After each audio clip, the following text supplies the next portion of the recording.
اس نے خود کہہ دیا ان کنتم فی ریب مما نزلنا علی عبدنا فاتوا بسورۃ من مثلہ، یہ چیلنج پیش کر دیا. اگر تمہیں ذرا بھی شک کی کوشش کی، بنانا شروع کیا، بناتے رہے لکھتے رہے، کاغذ پھاڑتے رہے، نہیں بنا. القارعۃ ما القارعۃ وما ادراک ما القارعۃ یوم یکون الناس کالفراش المبثوث. اس کی طرز میں بنایا تو انہوں نے کہا الفیل ما الفیل وما ادراک ما الفیل لہ خرطوم طویل. اب یہ ہنسی کی بات ہے، جو لوگ عربی جانتے ہیں وہ سمجھتے ہیں القارعہ کے اندر کیا زور ہے، کتنا اس میں زبردست بات ہے. ما القارعہ وما ادراک ما القارعہ، اور الفیل ہاتھی، ما الفیل کیا ہاتھی، لہ خرطوم طویل، اور اس کی لمبی سی اس کی جو سونڈ ہوتی ہے. یہ تو کوئی بات ہی نہیں، معنوی طور پہ صرف الفاظ کو ملانے سے نہیں بنتی. جتنی عظیم و محترم بشان کوئی چیز ہوتی ہے اتنے ہی اس کے لیے اہتمامات کیے جاتے ہیں.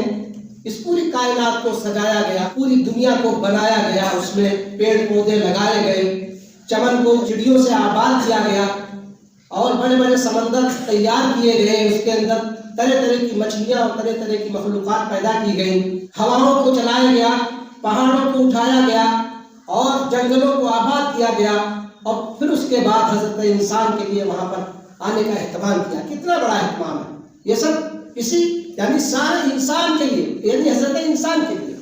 تو حضرت انسان کا بھی کیا مقصد تھا، یہ بھی سمجھنے کی ضرورت ہے کہ حضرت انسان کا جو مقصد تھا وہ ایک کتاب کے اندر متعین کر کے بتا دیا گیا کہ اے صاحب، اگر آپ کی زندگی اس رہنما کتاب اور کیٹلاگ کے مطابق گزری تو آپ سمجھ لیے کامیاب، ورنہ ناکام.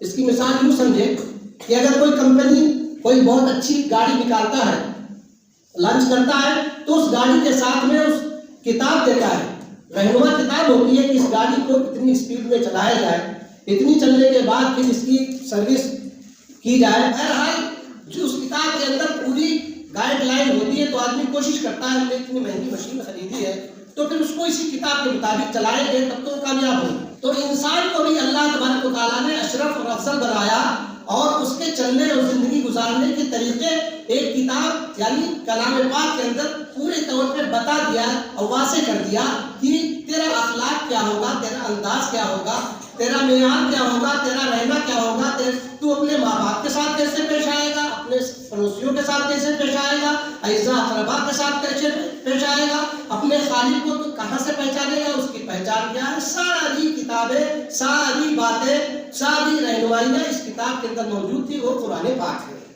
وہ قرآن پاک ہے. اسی قرآن پاک کو یعنی جس کا پڑھنا بھی عبادت، جس کا سننا بھی عبادت، اور جس کا یاد کرنا بھی عبادت، اور جس کو محفوظ کر لیا جائے سینے میں، تو کتنی بڑی عبادت اور کتنی بڑی دولت. اس سے بڑھ کر کوئی دولت نہیں ہو سکتی. سب سے بڑا اعجاز اس قرآن پاک کا یہی ہے کہ وہ آسانی سے ہزاروں اور لاکھوں کروڑوں کی تعداد میں لوگ اس کو یاد کرتے ہیں، طلبا یاد کرتے ہیں، اس کو حفظ کرتے ہیں کہ نہ ایک حرف کا فرق ہے، نہ ایک زیر کا فرق ہے، نہ کچھ ہے. پورا قرآن آدمی بسہولت یاد کر لیتا ہے. یہ معجزہ ہے، اور معجزہ ہر اس بات کو کہا جاتا ہے جو دوسرے لوگ اس جیسا نہ کر سکے، عاجز ہو. اور معجزہ اسی چیز میں دیا جاتا ہے جس چیز کا دور دورہ ہو. حضور پاک صلی اللہ علیہ وسلم جب اس دنیا میں تشریف لائے تو عرب کے اندر بہت زیادہ شعر و شاعری کا عروج تھا. اس حد تک کہ تھا کہ شاعری اس حد تک کے عروج پہ تھی کہ پتہ چلا کہ وہ کعبے کے اندر شعراء کے قصیدے کو جو ہے دان دیا جاتا تھا. جو سب سے زیادہ پسندیدہ اور سب سے زیادہ ادب میں بڑھا ہوا ہوتا تھا وہ دان دیا تھا. بھائی سبع معلقہ ہم لوگ کو پڑھائی جاتی ہے کتاب کے ساتھ ایسے قصیدے تھے جو بڑے بڑے شعراء کے ہوتے تھے. تو لوگ اتنے بڑے شاعر، اتنے بڑے سخندار اور اتنے بڑے سمجھدار تھے ادب کے بارے میں. بہرحال اللہ تبارک و تعالیٰ نے اسی سے ملتی جلتی، یہ تو ہم نہیں کہہ سکتے نہ وہ شعر ہے، نہ وہ ادب ہے، نہ کوئی اور چیز ہے، لیکن ایک ایسا کلام ہے جس کلام کو بنانے سے قاصر ہے.